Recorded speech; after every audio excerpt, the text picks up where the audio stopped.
जी तो असां Dhull press club में मौजूद आहियूं। अॼु जेको आहे त भट्टी बिरादरी, चना बिरादरी ऐं मुख़्तलिफ़ बिरादरी जेके माण्हू आहिनि जेका मुक़ाम ते जेको आहे त कब्ज़ो कयो आहे, जेको जाफ़िर बिरादरी ऐं दलेलपुर जेको आहे मुक़ाम आहे, उन ते जेको आहे अवेली मुक़ाम आहे, उन ते कब्ज़ो कयो आहे। उन जा जेके एहतिजाज करणु अचो त अॻवान सां ॻाल्हि ॿोल कयूं, हुननि खां पुछा कयो त हुननि जो वधीक छा चवणु आहे। साईं असल में 10 साल घट में घट गुज़री चुका आहिनि। जो कब्रिस्तान दलेलपुर तमामु क़दीमी कई सालनि जो आहे कब्रिस्तान पुराणो। हिन टाइम इहा सूरत हाल आहे त उन कब्रिस्तान में दफ़नाइण जे लाइ हिकु क़बर खोटियूं था त ॿ टे क़बरां निकिरनि थियूं। दफ़नाइण लाइ परेशानी, रस्तो बि कोन्हे। कब्ज़ो ग्रुप जेको आहे त रोज़ बरोज़ वधंदो वञे थो पियो।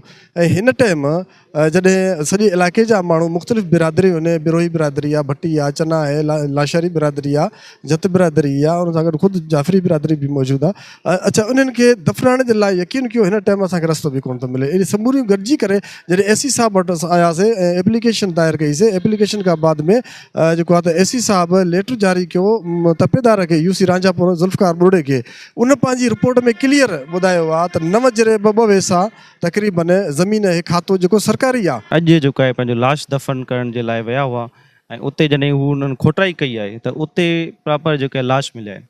सो असां जॾहिं हिननि जा पंहिंजो कागज़ात इहे चेक कया आहिनि, जंहिंमें असिस्टेंट कमिश्नर साहब जेको तहसील ठोल जो सदायो साहब, उन्हनि बि हिकु लेटर जारी कयो। उन्हनि में बि असां जेको आहे रिकॉर्ड चेक कयो आहे त उन में प्रॉपर लिखियलु आहे त कोई 9 जरे कोई 5 एकड़ जे वेझो कुझु ज़मीन आहे जेको अलाट थियल आहे गवर्नमेंट जी तरफ़ां, ऐं उहो सरकारी ज़मीन ते कुझु बासरनि माण्हुनि कब्ज़ो कयो आहे।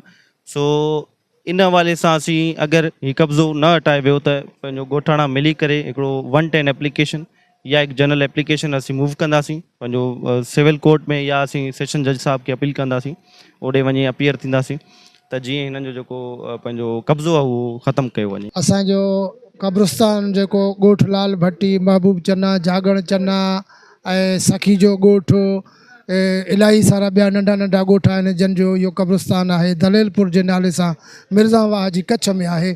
उन ते जेको आहे शहज़ादो जाफ़री बकौल उन जे त मां ज़मीन खणत ते खई आहे, जॾहिं त उहा ज़मीन कब्रिस्तान जी आहे। मिर्ज़ावाह सां टच ताईं कब्रिस्तान आहे। उन जेको आहे उत्तर ऐं ओभर जी कुंड कब्रिस्तान जी ते कब्ज़ो कयो आहे ऐं पलाल ऐं देरा रखे पियो।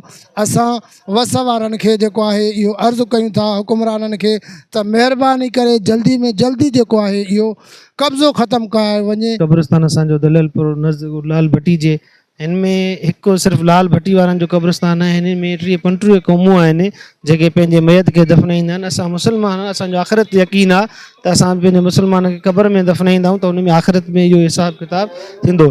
अगरि जे हीउ कब्ज़ो न हटायो वियो, असां मुस्लमान जे लाइ पंहिंजे मैयत खे दफ़न करण जे लाइ जॻह न हूंदी त असां जेको आहे त पंहिंजे मैयत खे काॾे कंदा, छा उहे आसमान में उॾरी वेंदो या का उन जे लाइ का जॻह असां ॿी मुस्लमान सवाइ दफ़नाइण जी ॿी का असां वटि ऑप्शन अथनि। असां जेको आहे त वरी बि पंहिंजे वस वारनि ऑफिसरनि खां इहो मुतालबो कयूं था त हीउ कब्ज़ो हटायो वञे। हीउ कब्रिस्तान दलेलपुर देह चन्ना में आहे। दलेलपुर कब्रिस्तान उन में जेको आहे त गवर्नमेंट जी तरफ़ां 2021 में 4 एकड़ 22 गुंठा, उनजो सर्वे नंबर आहे 413, 4 एकड़ 22 गुंठा 9 जरे 2 वेसा।